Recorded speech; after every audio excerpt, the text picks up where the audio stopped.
Serial आपकी नज़रों ने समझा के आज के एपिसोड में नंदिनी दर्श को कहते हैं रुकिए आप यहाँ पे, आपको तो शक करने की बीमारी है। अगर मैं लड़खड़ाई तो मैं पियक्कड़ हूँ, गुंडे मेरे पीछे पड़ गए तो मैं बेबस हूँ।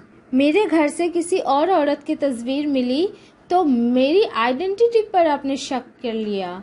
आपको तो शक करने की पुरानी बीमारी सी है। क्यों, आपने कभी किसी से प्यार किया और उसी पर शक किया है? दर्श कहते हैं देखो मुझे नहीं पता तुम क्या कह रही हो, लेकिन हाँ जो भी कहा वो सच कहा।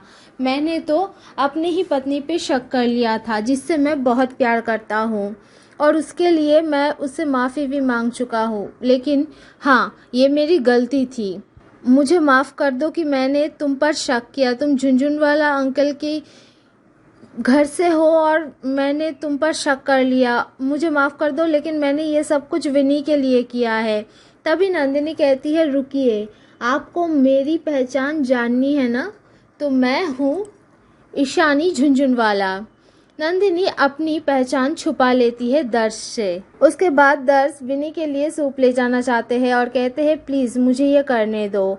दर्श जैसे विनी के लिए सूप ले जाते हैं तभी नंदिनी के सामने पूरे घर वाले हाथ जोड़ते हैं। नंदिनी कहते हैं नहीं नहीं, आप लोग तो बहुत बड़े लोग हैं, आप लोग मुझ जैसे छोटे के सामने कैसे हाथ जोड़ सकते हैं। तभी दर्श की चाची कहते हैं हमारी नंदिनी का दिल बहुत बड़ा है। नंदिनी कहती है नहीं नहीं, मेरा दिल बड़ा नहीं है, आप सबका दिल बहुत छोटा है। यही हॉल था ना जहाँ मुझ पर उंगलियां उठाए थे, सवाल उठे थे। पहले तो मुझे लगा कि आप सबकी तरह मैं झूठ नहीं बोल सकती।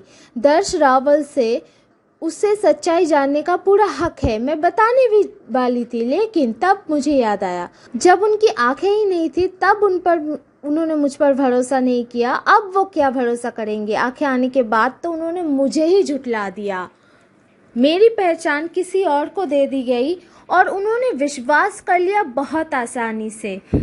तो उस इंसान को मैं अपनी सच्चाई क्या बताऊं, क्यों दिखाओ, क्यों सफाई दूं मैं? इसी हॉल पर रितेश के साथ मेरी फ़ोटो दिखाई गई थी।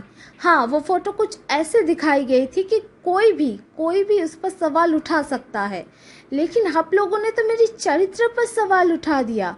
एक बार मुझसे पूछा भी नहीं, इल्ज़ाम लगा दिया और मेरी तेरवी भी कर दी। वाह, नंदिनी को तो मरना ही था।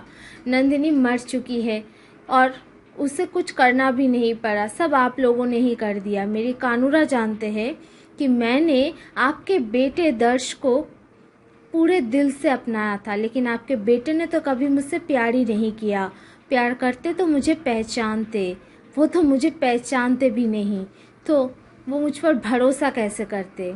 नंदिनी अपने कमरे में जाकर सिंदूर का डिब्बा लाकर चांदनी से कहते हैं सॉरी, तुमसे बिना पूछे तुम्हारे बेडरूम में चली गई। ये सिंदूर लाने गई थी, ये अखंड है, ये राजवी मैम ने शादी से पहले नंदिनी को दिया था। अब ये सिंदूर नंदिनी के मांग के लिए बहुत भारी है, इसे तुम्हें सौंप के जा रही हूँ।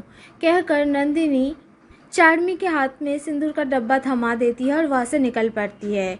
राजवी अपने आप को बहुत बेबस महसूस करती है और मन ही मन कहते हैं मैं जानती हूँ नंदिनी तुम अब कभी वापस नहीं आओगी, इसीलिए मैंने तुमसे आज भी झूठ बोला।